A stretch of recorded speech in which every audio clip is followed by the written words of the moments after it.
अभी गुजरात में एक फैक्ट्री लग रही है सेमीकंडक्टर की। वो फैक्ट्री पहले लगनी थी, इस बात को समझिए आप लोग।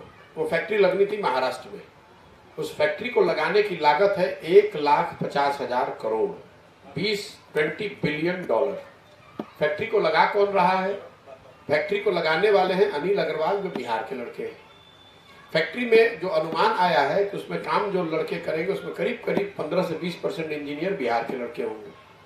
महाराष्ट्र और गुजरात में लड़ाई चल रही है कि भाई ये प्रोजेक्ट महाराष्ट्र में लगना था, गुजरात में क्यों लग रहा है। और आपको हमको ये सोचना चाहिए कि बिहार में तो इसकी चर्चा भी नहीं हो रही है कि भाई लगाने वाला आदमी बिहार का है, तो सेमीकंडक्टर की फैक्ट्री बिहार में क्यों नहीं लगे। कम से कम प्रयास तो होता, बात तो होती। तो मैं बता रहा हूं क्यों नहीं हो रही है।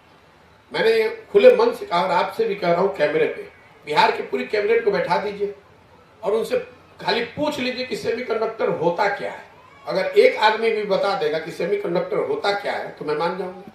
आपको पता ही नहीं है तो आपको कैसे पता चलेगा कि रोजगार कैसे आएगा। आप तो उसी 1960 के जमाने में जी रहे हैं, खुद भी अनपढ़ हैं, पूरे समाज को भी अनपढ़ बना रहे हैं। खुद जिस हालत में है वैसे ही पूरे समाज को बना दिया है। और आप लोग भी उसी चक्कर में पड़े हुए हैं कि बिहार में सरकार चलाने का मतलब है कि कुछ पेंशन बांट दिया, कुछ कपड़े बांट दिए, कुछ साइकिल बांट दिया, हो गई तरक्की, हो गई विकास। इसी में पड़े। दुनिया कहां से कहां चली गई।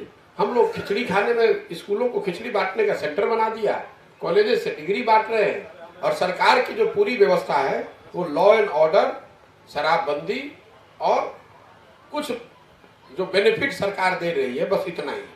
जिसके पास चले जाइए गांव देहात में, 50 साल पहले भी लोग आवास मांग रहे थे, आज भी आवास मांग रहे हैं। 50 साल पहले भी अनाज के लिए रो रहे थे, आज भी अनाज के लिए रो रहे हैं।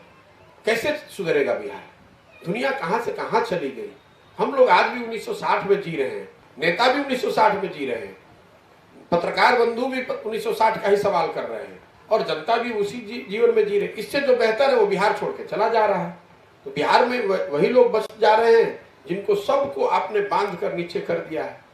ये समाजवाद का ढोंग करने वाले लोग, इन्होंने समाजवाद के नाम पर गरीबी का बंटवारा किया है, अशिक्षा का बंटवारा किया है। पूरे समाज को अशिक्षित बना दीजिए, समाज बन गया समता मूलक। पूरे समाज को भूमिहीन बना दीजिए, बन गया समता मूलक, सब मजदूर हो गया। पूरे समाज को बेकार बना दीजिए, बन गया समता मूलक, सब बेरोजगार हो गया। ये समता मूलक समाज हम लोगों ने बनाया। ये लो मुंह मीठा करो, आज मैंने अपना जॉब छोड़ दिया, अब हम पूर्णिया वापस जाएंगे। जॉब छोड़ दिया है? मतलब ये घर कैसे चलेगा? हम करेंगे क्या? और माँ बाबूजी क्या बोलेंगे? इसलिए मैं एक और मिठाई का डब्बा लाया। अपने बिजनेस के लिए लोन अप्रूव हो गया। अरे लोन अप्रूव हो गया वो तो ठीक है, लेकिन पूर्णिया में हम रहेंगे कहाँ? अपना घर भी तो नहीं है वहां। इसलिए तो एक और मिठाई का डब्बा अलग से लाया हूं। हमने पूर्णिया में घर ले लिया है, पूर्णिया के ई होम्स पैनोरमा में।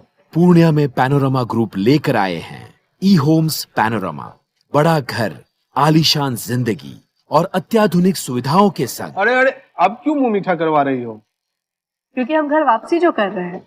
घर वापसी की खुशी पूर्णिया में ई होम्स पैनोरमा के संग। ई homes panorama, luxurious lifestyle redefined.